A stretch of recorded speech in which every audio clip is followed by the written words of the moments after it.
Yo, what's good YouTube? ZAMCRO here, aka Scoot, back with the Unimore Nation Draft League, and we have Season 4, Week number 2, and we're taking on the St. Louis Carbinks, coached by Andy, our good buddy, LG YouTube. Go check out his channel. He's got a very scary squad this season. He's got Mega Latios, Sylveon, Tyranitar, Empoleon, Volcarona, Crobat, I skipped the Mienshao, Crobat, Shaman, and the Vakavolt, and we have Mega Metagross, Hydreigon, Clefable, Suicune, Landers, Incarnate, Licky, Decidueye, Oricorio, and Mudsdale. And our Zuma users are going to be Landers, Therian, and Landers, Incarnate, and Oricorio, and our opponent's Zuma users are the Tyranitar and the Mienshao. So very, very potent squad from him. Very potent squad from us as well, though. And speaking of our squad, let's get into the details. So we've got a Mega Metagross here, outpacing the Volcarona. I felt if he brought Mienshao, he would be Choice Scarf anyway, so I didn't feel like outpacing that.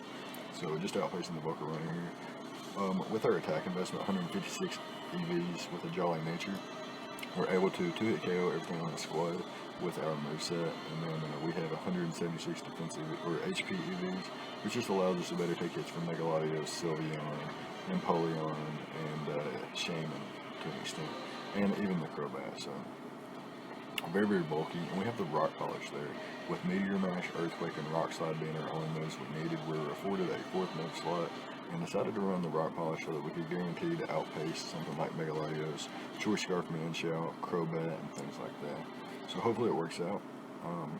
Very, very potent threat versus his squad. Next up, we've got Hydreigon, which is a Life Orb Roost variant with a Rash Nature. So despite having a Rash Nature, we have 96 EVs in Special Defense to even up our defense stats, because we had almost 100 EVs left over after I got the spread that I wanted for this mod. We've got 44 EVs, which allows us to outpace Tyranitar with the 100 attack EVs, and a Life Orb allows us to always OHKO after Stealth Rocks with Superpower.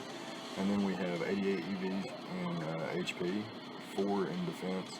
It gives us the bulk we need to survive certain hits, such as like Choice Banded Crunch from Tyranitar, and I debated Tangaberry here, but didn't want to run Tangaberry twice in a row.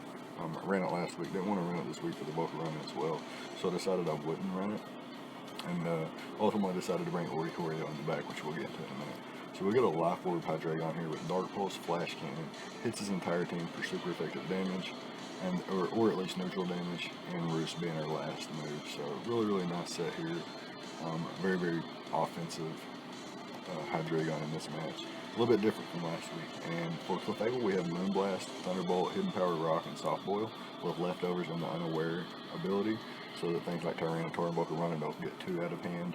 Moonblast hits his entire team outside of things like Empoleon, Crobat, and the Volcarona, which Thunderbolt and Hidden Power Rock will hit for super effective damage, and Soft Boil as our last move. Next up, we have a Choice Scarf Landers Incarnate with Earth Power, Sludge Wave, Punishment, and Rock Slide. So Punishment is a nice tech here.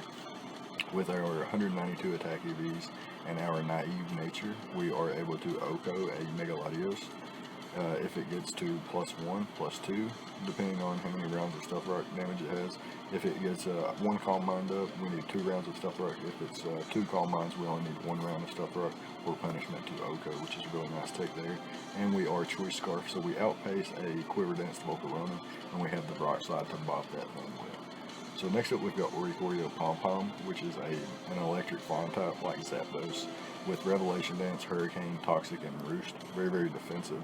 Takes on Crobat and Mienshao to an extent, as well as the Volcarona and Vakavolt, which is really nice for me.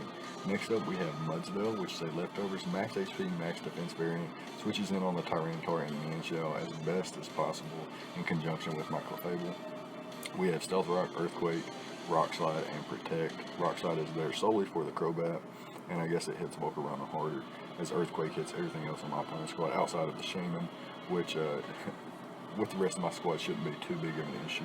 And Protect is there so that we can get a little bit of leftovers back and potentially avoid a 2-hit KO from Reckless Mienshao's high jump kick, which could be problematic. So that's going to be the squad, and now we can hop into the replay and see what actually happened in this battle. Alright, so here we are with the replay, and my opponent chooses to bring the Empoleon, Vakavolt, Tyranitar, Crobat, Sylveon, and Mienshao. So no Megalodios. Very, very odd to me. No Volcarona either. Struck me as odd, but definitely turned me on. So yeah, well, we've got the squad from the team builder that I just went over, and Mega Metagross looks very, very powerful. Once things like Empoleon are weakened, and I can get a Rock Polish up and have Stealth Rocks up. Choice Scarf Landorus also looks really, really potent too. Once Crobat, his only ground immunity is weakened. Outside of that, he has no resistances. So yeah, Landorus looking very, very potent as well. So looking at his potential Stealth Rock leads, he's got Empoleon and Tyranitar. So I wanted to. It was tough to lead off versus the Empoleon with Mudsdale. So I'm actually going to lead off with my Raikougars, and I do get the Mudsdale play right. And I go straight for the Revelation Dance, and he doesn't go into his Tyranitar, oddly enough. He goes into this Vikavolt. So I'm going to go for my Z move here, and depending on his spread, if he's max HP, max to death, he will be able to survive, and he does survive. Goes for the Bug Buzz, though, and it is in range of Revelation Dance. And fortunately, we start off this match very, very strong, able to get the lead matchup versus the Empoleon, and then 3-hit KO this Vikavolt. So really nice start for us. Starting off the match here with a knockoff by turn 3. Unfortunately, what this does give my opponent is the opportunity to go into Tyranitar. But fortunately for me, I do have a max HP, max defense Mudsdale. I go straight into this thing, and he does almost half. But with the defense boost, he's not going to be able to do quite that much. I'm going to be able to get my Stealth Rocks up on this turn. And I'm going to go straight into my Raikougars, as my opponent predicts my switch and go straight for the Poison Jet. So really cool play there. And then U-turns out, as I'm going to just roost up here. I have no other play. And my opponent goes straight into Sylveon. So this caught me by surprise, as I have a Mega Metagross. I'm just going to throw off a Toxic, expecting my opponent to double into the Tyranitar. However, my opponent just goes for the Hyper Voice, blowing me back, actually.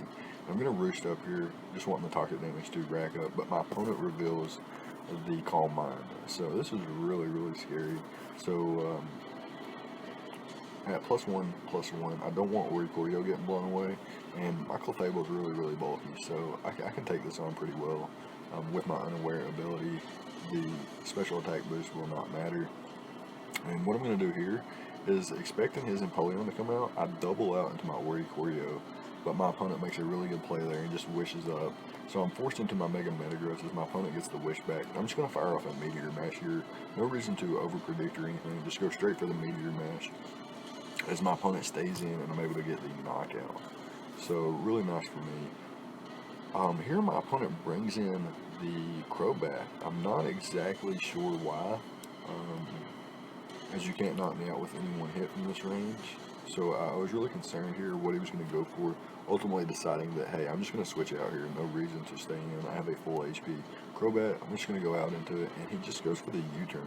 So had I went for the Rock Polish there, I very may have well have won the match.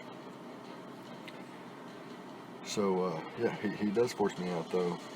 It gets his rocks up as I go into my Mudsdale on his Tyranitar, and just going safely for an Earthquake there. I get in my Mudsdale as he goes into his Crobat, expecting him to defog or want to roost up. I'm just going to spam Earthquake. I don't want my rocks gone for no reason, and I don't want him getting a healthy amount of HP back. So I'm just going to continuously go for Earthquake, and I'm finally able to knock him out here. I'm putting myself at a significant advantage as he brings in his Empoleon. I'm going to go straight out to my Hydreigon. It is my least valuable Pokemon, as it does not much to the Mienshao, and the rest of my Pokemon can at least take one hit. And yeah, he's able to knock me out, but not before I get crucial chip damage. Very, very much in range of Earthquake here. And I was 100% out of range of Adamant. Max attack, +2, Splash Plate boosted Aqua Jet there from the Empoleon. And he brings in his Mienshao pretty comfortably there, so I'm assuming that he was a Scarf, or it was his only play. He was either Scarf or accepting defeat at that point. So I just sack off my Metagross there. Bring in the Mudsdale. I'm going to start to take these defense boosts, and since he's not going to be able to 2-hit KO me, I'm able to get 2 defense boosts. So I'm at +2 when the Tyranitar comes in, and now this Tyranitar is forced to crit every one of my Pokemon if he wants to win. Well, not every one of them, but he needs to crit, and he needed to do it fast. But Unfortunately, he doesn't get it till his second turn. He's well in range of my choice Scarflanders incarnate here, and I'm easily going to be able to go into this thing and pick him off with the Earth Power, picking up a fine 3-0 victory in a game I felt very, very much in control of, outside of when imposing on Swords Dance Up. So that was a little bit scary. Props to Andy for the heat. Like I mentioned, go check out his YouTube. Fantastic content. Like he's like got a great personality. Really fun guy to listen to and to know personally. So I encourage you guys to go check out Andy. He's a very solid battler as well, and he enjoys using all of the Pokemon, not just staying on like a wave like I do. You can see a lot more variety of Pokemon being used in his arsenal. So, really fun game overall, though. Good game again. Good luck the rest of the season. Tough start to the season, but he can bounce back for sure. But yeah, we're starting 2-0. Defending champions starting 2-0. Really cool with me. But I think we need one more win before we can call it a streak. And until then, I'll catch you guys on Discord and Twitter and all that good stuff. So let me know what you guys thought about the prep and the plays, all the good stuff. Well, leave a like, comment, and subscribe, all the good stuff, and I'll see you guys next time. Thank you for watching.